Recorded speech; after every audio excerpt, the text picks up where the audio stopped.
continuación, invitamos al doctor Enrique Cornejo Ramírez. Él es economista, doctor en administración, ha sido ministro de Transportes y Comunicaciones, presidente del Banco de la Nación, director del Banco Central de Reserva del Perú y cuenta con 36 libros publicados. Adelante, vicedecano de Investigación y Posgrado, por favor, con su presentación. Muchas gracias. Voy a dividir mi presentación en dos partes muy breves. La primera tiene que ver con la importancia de la gestión pública en el desarrollo nacional y la segunda tiene que ver con las tendencias que viene desde el lado del sector público dándose para tener en cuenta en la formación de los gestores y los líderes de la gestión pública. Muy bien. Lo primero es que estamos en un contexto global y lo que resulta de ese contexto global para la gestión pública es que en las últimas 4 o 5 décadas, pero principalmente en las 3 últimas, tenemos cada vez más, y esto es un tema en todos los gobiernos, un menor margen de maniobra nacional para los gobiernos. Esto no tiene que ver con políticas proteccionistas o más o menos, tiene que ver con el hecho de que el mundo en varios temas, por ejemplo, derechos humanos, por ejemplo, medio ambiente, el mismo marco financiero y comercial, temas laborales, se va poniendo de acuerdo sobre aspectos de derechos universales y también de prácticas universales que tienen que confluir. Aquí tenemos aquí los objetivos del desarrollo sostenible que Naciones Unidas plantea para el 2030, los 17 objetivos en que todos los gobiernos estamos empeñados en desarrollar desde nuestras respectivas instituciones en el ámbito nacional. Pero eso en concreto significa, yo tengo ya experiencia de 40 años en la gestión pública, también en la académica y en la privada, y mi experiencia es que 40 años atrás teníamos muchísimo más margen de maniobra quienes operábamos en la gestión pública. Hoy día lo tenemos menos, pero tenemos que aprovecharlo y hacerlo de una manera adecuada, porque eso que queda en el margen de maniobra nacional es fundamental para la vida de nuestros ciudadanos. Estoy hablando de provisión de bienes públicos fundamentales como una educación de calidad, como una salud con acceso universal y de calidad hoy en tiempos de pandemia. Estoy hablando de infraestructura básica, estoy hablando de seguridad interna y externa y estoy hablando de justicia, que son elementos básicos para poder lograr que el ser humano tenga lo mínimo que corresponde para tener una vida digna, ¿no?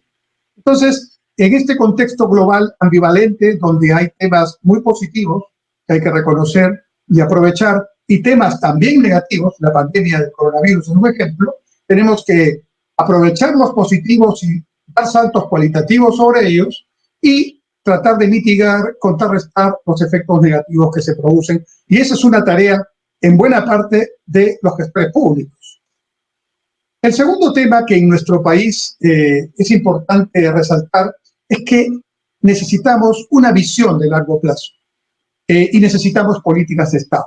Tenemos el Acuerdo Nacional con sus políticas de Estado, pero ustedes serán conscientes que estas políticas de Estado, que han significado un muy buen trabajo de diversas personas e instituciones, todavía no forma parte del quehacer nacional. Muchos, yo diría la gran mayoría de los gobiernos nacionales y subnacionales, funcionarios e instituciones y el ciudadano común no las tiene presentes a estas políticas de Estado. Vivimos entonces en un horizonte muy corto para nuestro trabajo. Ni siquiera los periodos políticos completos de 5 años para el gobierno nacional o de 4 años para los gobiernos subnacionales son nuestro norte. A veces el norte es apenas 1 año y esto hay que corregirlo. Con visión de largo plazo, con políticas de Estado, ojalá con una visión consensuada sobre aspectos básicos, ¿no? Y hay que incorporar el largo plazo en la gestión pública peruana. Este es un tema, yo diría que hay que recuperar el largo plazo para la gestión pública peruana, porque en los tiempos antiguos, aquí se habla incluso del mito de Pachacuti cada 500 años, es decir, el imperio incaico duró casi 3 siglos. O sea, nosotros tenemos historia de planeamiento estratégico antes de nuestra historia de colonia o de el virreinato. Pero nuestra república todavía no ha logrado volver a esta concepción de largo plazo y creo que allí hay que hacer un trabajo importante. Hay esfuerzos, CEPLAN existe, aunque pocos la conocen. CEPLAN ha desarrollado junto con el Acuerdo Nacional una visión 2050, hay que estudiarla, hay que trabajarla. El MEF, el Ministerio de Economía y Finanzas, también está avanzando. Tenemos ya varios años de marco macroeconómico multianual, trianual, ¿no? Tenemos un presupuesto público que, aunque es anualmente aprobado, ya tiene características de gestión continuada. Tenemos el Plan Nacional de Productividad y Competitividad, tenemos el Plan Nacional de Infraestructura para la Competitividad y varios planes sectoriales, pero el gran problema es que no están interconectados. De hecho, CEPLAN y MEF no conversan mucho y esos son temas que dificultan este horizonte de mediano y largo plazo.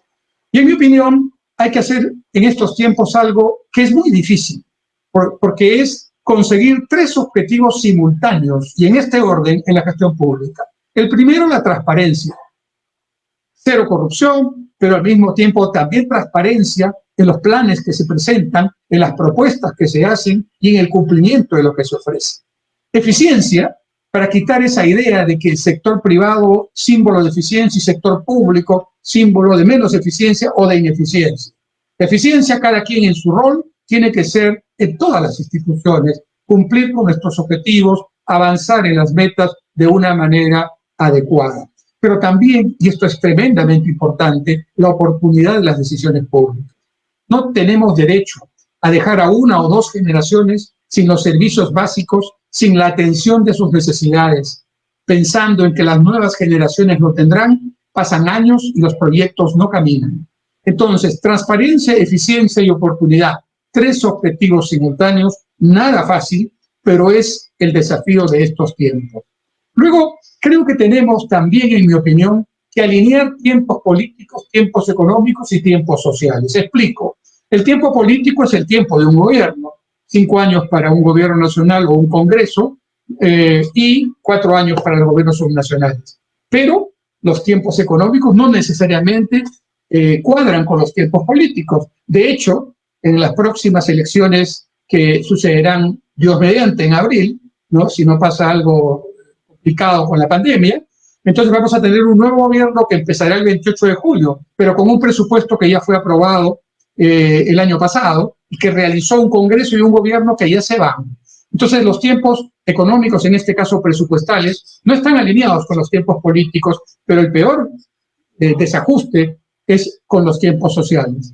A la población le venimos diciendo hace años que vamos a hacer tal proyecto, que vamos a desarrollar tal actividad y con razón o sin razón no lo hacemos o no está terminado y eso crea un problema tremendo de credibilidad y de fortaleza institucional que afecta a la democracia y afecta el liderazgo político. Y luego tenemos que consolidar una carrera pública. Hay un proyecto funcionando y creo que tiene muchos méritos, que es Servir, que prepara gestores del sector público, ¿no? Funcionarios del sector público de alto nivel. A mi juicio hay que combinar esta experiencia con la experiencia, por ejemplo, de la Escuela Nacional de Administración francesa, ¿no? Porque no solamente hay que formar gerentes muy bien capacitados, sino hay que dotarlos de una mística de servicio público, que es diferente a tener un buen currículum, de tener un buen diploma, de tener un expertise y una especialización. El funcionario público tiene que tener una característica muy particular de servicio público. En mi época de estudiante, todos queríamos entrar al sector público. Los primeros puestos nos peleábamos por ganar las becas o entrar al Ministerio de Economía y Finanzas, al Banco Central de Reserva, al Instituto Nacional de Planificación que existía en ese tiempo. Yo ya a lo largo de estas décadas he visto a mis alumnos que primero eran los bancos, después eran las empresas internacionales, el comercio internacional, o a formar su propia empresa. Y eso está muy bien, pero tenemos que volver a la situación en la que los mejores estudiantes de las universidades pretenden o aspiran a trabajar en el sector público. Hay que devolverle esa, digamos, expectativa al sector público y esa importancia, ¿no? Y fundamental en mi experiencia, la coordinación y el seguimiento. No hay forma de lograr que esos objetivos se cumplan si los líderes, desde los ministros hasta los directores, cada uno de los que tienen responsabilidad presupuestal o directiva, estén todos los días cercanos al follow-up, al seguimiento permanente, diario, de lo que hay que hacer, porque aparecen cientos y a veces miles de obstáculos que hay que resolver en el camino. Estos no se resuelven automáticamente y requieren un tremendo esfuerzo. Eso es un tema para mí fundamental. Y por supuesto tenemos que recurrir a la tecnología. No solamente digitalizar las tareas públicas, sino procurar la transformación digital, lo que tiene que ver no solamente con usar las tecnologías de información y comunicación, sino generar nuevo valor para el ciudadano a partir de elementos disruptivos, ¿no? Gobierno electrónico a todos los niveles, hay algo de avance en esto, pero todavía poca concreción en la práctica, ¿no? Hay que lograr, como digo, creación de nuevo valor para el ciudadano, bancarización universal, hay buenas experiencias, pero todavía son pequeñas. Miremos lo que nos está pasando con los famosos bonos en medio de la pandemia, pero miremos las experiencias positivas, el programa Juntos. Yo fui presidente del Banco de la Nación y puedo asegurarles que las poblaciones de menores recursos en los sectores más alejados saben perfectamente manejarse con tecnologías modernas, con un banco y con una tarjeta de débito. Y esto es un elemento que en las zonas urbanas no tendría por qué ser un problema. Internet como bien público, como dicen algunos, como un derecho ciudadano, ¿no? Y acelerar el apagón analógico de la televisión para lograr con el estándar de televisión digital terrestre que tenemos en Perú, que como sabemos es de origen japonés, ¿no? Podamos en el espacio radioeléctrico que queda vacío desarrollar telemedicina, teleeducación, políticas de prevención de riesgos de desastres, entre otras maneras de hacer política pública usando la tecnología. Y con un país como el Perú, donde hay 33 millones de peruanos, pero 40 millones de celulares activos, utilizar el celular como un instrumento de política pública, más aún cuando entra la tecnología 5G, que nos va a dar mayor velocidad, mayor interactividad, mayores posibilidades de usar este instrumento, el teléfono, como un elemento mayor de vida y de socialización. Tenemos que hacer un cambio fundamental en la política pública peruana. Ya Pulgar Vidal nos había enseñado el corte transversal, las 8 regiones naturales, pero insistimos en el concepto longitudinal de la costa, la sierra y la selva. Esto es un error tremendo que lo estamos arrastrando por décadas y por siglos, y creo que hay que empezar a corregirlo. Esto implica seguir la cuenca, esto implica mancomunidades, esto implica ciudades intermedias, y lograr que 100.000 centros poblados o más, con menos de 300 personas, pero alejados 7, 8 kilómetros cada uno del otro, puedan tener a través de ciudades intermedias servicios básicos de energía, de agua, de desagüe, un centro de salud, un colegio, una comisaría, internet. Y una descentralización productiva e inclusiva que fortalezca la institucionalidad de los gobiernos subnacionales, su capital humano, que haga un uso más eficiente del canon, que desarrolle la capacidad de escucha, de diálogo y de búsqueda de consensos o por lo menos de acuerdos mínimos con las comunidades y, como digo, que promueva macrorregiones y mancomunidades. Y el último punto, una reforma del Estado que a mi juicio no tiene que ver con más o menos ministerios, eso sería un subproducto, fundamentalmente tiene que ver con que el Estado que formemos, que recreemos, que repensemos, sea un Estado que se acerque al ciudadano y lo atienda como debe ser. Y no lo mire despectivamente desde arriba, pensando que el pensamiento, valga la redundancia, de quienes lideran, es lo que pasa como principal preocupación de los ciudadanos. Horizontalizar la tarea del Estado en muchos aspectos es uno de los grandes desafíos de este tiempo y de la gestión pública. Paso entonces a la segunda parte, que le llamo principales tendencias, oportunidades en relación a la maestría de gestión pública. Definidas estas características de la gestión pública en relación al desarrollo nacional, veamos ahora qué tiene que tener este gestor público, ustedes que están interesados en esta maestría. Primero, una capacidad para entender el contexto nacional y mundial que afecta a la gestión pública. Es imposible que un gestor público se contente con tener solamente el conocimiento puntual de lo que hace, de lo que desarrolla en base a la especialidad o la tarea que su manual de organizaciones plantea. Hay que tener un panorama amplio y un panorama que permita entender cambios que, además de disruptivos, son tremendamente veloces. En segundo lugar, hay que manejar los fundamentos teóricos, pero también trabajar en la práctica. Lo que expositor, el profesor Ari, estaba tratando de explicar cómo la investigación científica puede desarrollarse en función de las necesidades de la gestión pública. Él hizo algunos ejemplos vinculados a su experiencia con el sector defensa, por ejemplo, de Brasil, entiendo. Entonces hay que trabajar en estos dos aspectos de una manera simultánea. Y hay que fortalecer la capacidad de liderazgo en la gestión pública. Liderazgo que tiene que ver con muchos componentes. Tiene que ver con el ejemplo, tiene que ver con valores, tiene que ver con el conocimiento del equipo o del grupo humano que está a tu cargo, tiene que ver también con el entendimiento de la visión, tiene que ver con la capacidad de poder delegar y de poder acompañar en el proceso al equipo o a los equipos hacia el objetivo o los objetivos que se pretendan, y muchos otros aspectos. La capacidad para realizar efectivamente aportes de investigación científica para la gestión pública, como se ha mencionado, la capacidad para gestionar instituciones públicas en condiciones de cambios disruptivos con resiliencia y prospectiva. Cambios profundos que nos están cambiando la vida ya, que por supuesto el sector público no puede quedarse atrás. Si la vida del ciudadano está cambiando 360 grados, no podemos seguir con políticas del siglo XX en el sector público. ¿Y esto implica cambios normativos? Sí, pero principalmente un cambio en la mentalidad, en el chip con el que tenemos que afrontar la gestión pública. Resiliencia para afrontar estos cambios de una manera constructiva, y prospectiva para mirar siempre un escenario internacional desde el presente y desde la actuación en el corto plazo. Capacidad para ejercer la función pública desarrollando el pensamiento crítico, el pensamiento complejo, el trabajo en equipo y la solución de casos. Temas que ustedes, como verán en la siguiente exposición, van a trabajar muy cercanamente en esta maestría. ¿Qué tipo de líderes demanda hoy el sector público entonces? Líderes con vocación de servicio público, con sólidos valores y con una muy buena capacidad de gestión. Pero esto no es suficiente.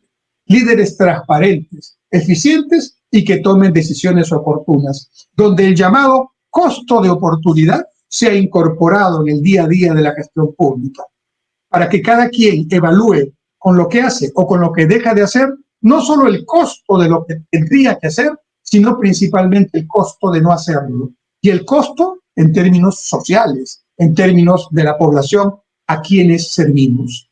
Líderes que conozcan la normatividad del sector público y sepan cómo gestionar en ese marco sistemas de control, sistemas de gestión financiera, sistemas administrativos, sistemas de compras, etc.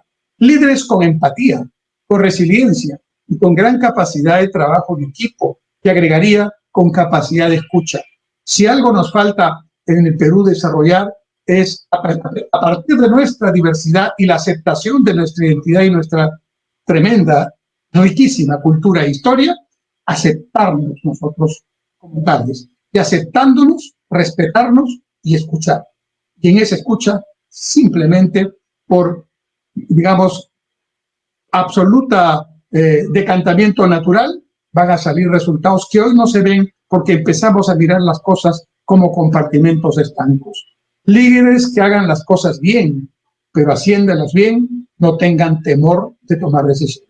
Uno de los grandes problemas que hoy tiene la gestión pública es el temor generalizado en tomar decisiones, porque pueden venir investigaciones, porque pueden venir una serie de circunstancias posteriormente. Y esto hace que buena parte de los recursos que hoy tiene el sector público no se utilicen. En este momento, en estos tiempos, el problema no son recursos. El problema es buena gestión.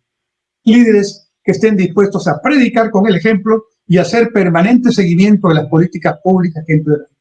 Y finalmente, líderes con una vocación de aprendizaje continuo y que internalicen las lecciones aprendidas.